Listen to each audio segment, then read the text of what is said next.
he had already had a number of his daughters to marry. And so as he was giving Anna to our son Josh, he said to Jim Bob, he took him aside, before Josh and Anna got married, and he said, now Jim Bob, I just have to tell you, one thing to let your son get married, it's a whole other ballgame when you let your daughter get married, because he said, you are giving her away. And you, as the father, have to pray, know that this is the one that God has for her. Here is a question worth sitting with.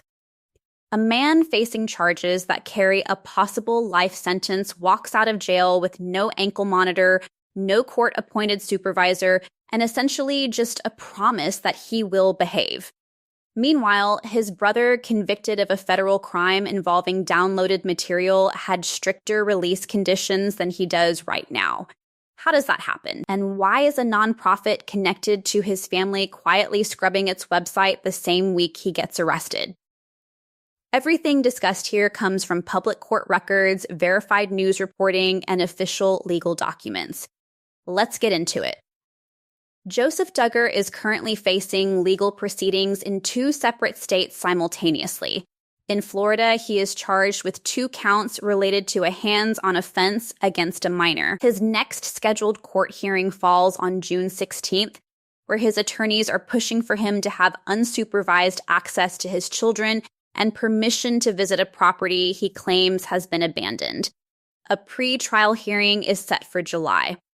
Meanwhile, in Arkansas, he and his wife, Kendra Duggar, jointly face 8 counts related to their children, and neither of them currently has custody. Here is the part that most people are glossing over.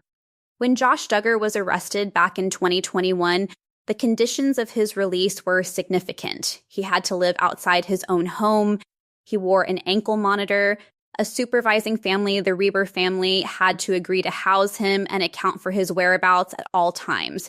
He could not be around children. The federal government imposed those terms because they believed correctly that unsupervised access posed a real risk.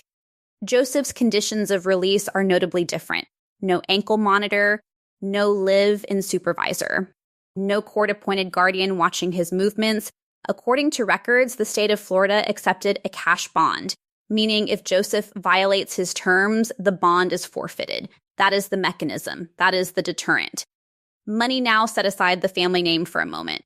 When you compare those 2 sets of conditions side by side, one involving a federal digital crime, one involving a hands-on charge with a potential life sentence, the disparity becomes genuinely difficult to explain. According to the court record, Joseph poses a more direct physical risk, and yet the oversight framework around him is meaningfully lighter.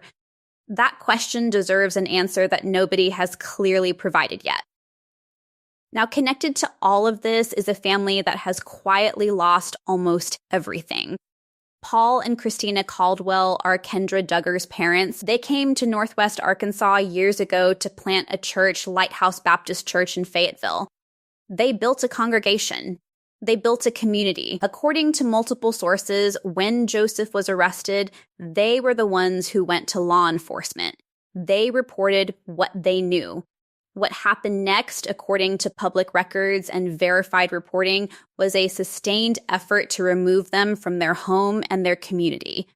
Phone recordings entered into legal proceedings captured conversations about turning off utilities, forcing the family off the property, and controlling the assets. John David Duggar was named as a power of attorney. The Caldwells lost their housing. And now Lighthouse Baptist Church is listed for sale, both its Fayetteville and Springdale properties, with a combined asking price approaching $900,000. Paul Caldwell has resigned as pastor. The congregation is gone.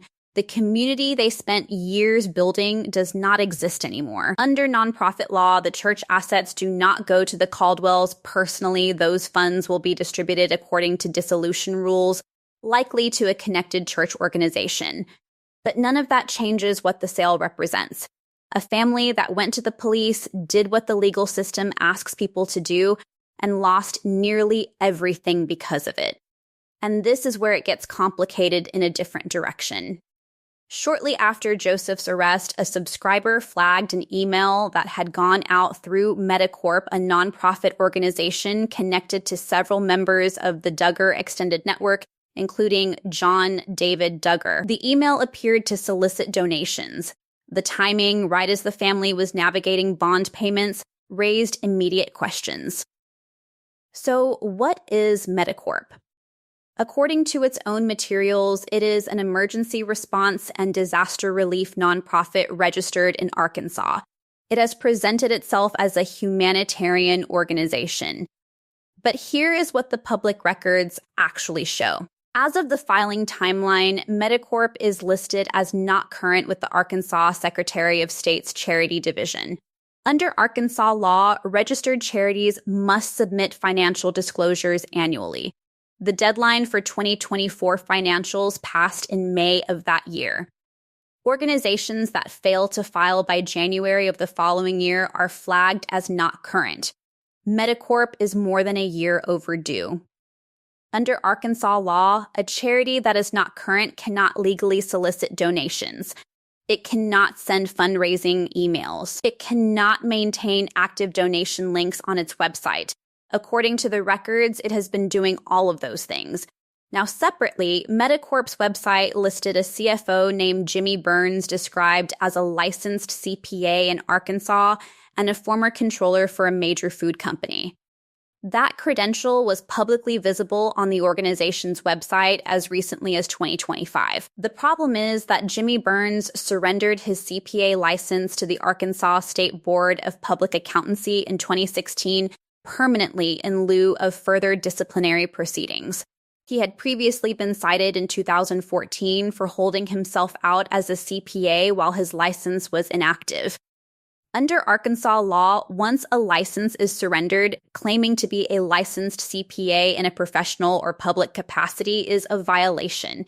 That means Metacorp was publicly presenting a financial officer as a licensed CPA for approximately 9 years after his license no longer existed. Whether donors were influenced by that credential is something only donors can answer. But the credential was false. Here is the timeline worth noting. Shortly after Joseph's arrest became public, Metacorp's website underwent significant changes. John David Duggar's name and photo were removed from the About section. Nathan Bates, who had been listed as affiliated with the organization, was removed. The false CPA credential was removed. Language identifying the organization as a nonprofit was removed. The About page itself was delinked from the main site. It still exists, but it cannot be reached through normal navigation. Additionally, a subsidiary organization called Medic Choppers, which houses the aircraft listed as part of Metacorp's emergency response operation, carries an active state tax lien filed on October 14, 2025 for $6,934.89, covering a period from July 2023. The lien is a matter of public record. A separate review of Metacorp's financial disclosures shows what appears to be a significant and unexplained cash influx in 2024. The source of those funds has not been publicly documented or explained. What the record shows is an organization that is not current on its legal filings, that cannot lawfully solicit donations under state law, that publicly listed a false professional credential for nearly a decade, and that responded to scrutiny by removing identifying information rather than addressing the underlying issues. Whether any of this rises to the level of criminal conduct is a question for the Arkansas Attorney General's office and the Secretary of State's Charity Division, both of which are the appropriate authorities here. What it unquestionably shows is a pattern. When things get uncomfortable, information disappears. When accountability arrives, the website gets cleaned up. When a family member faces arrest, a nonprofit with unresolved financial questions sends out a donation email. The broader story here is not really about any single case. It is about what happens to people who get pulled into this orbit and what tools exist or do not exist to protect them. The Caldwells went to law enforcement. The legal system is processing the charges. But the informal machinery of influence, financial maneuvering, and coordinated pressure keeps running in the background. That is the part worth watching, not the next court date. The paper trail underneath it.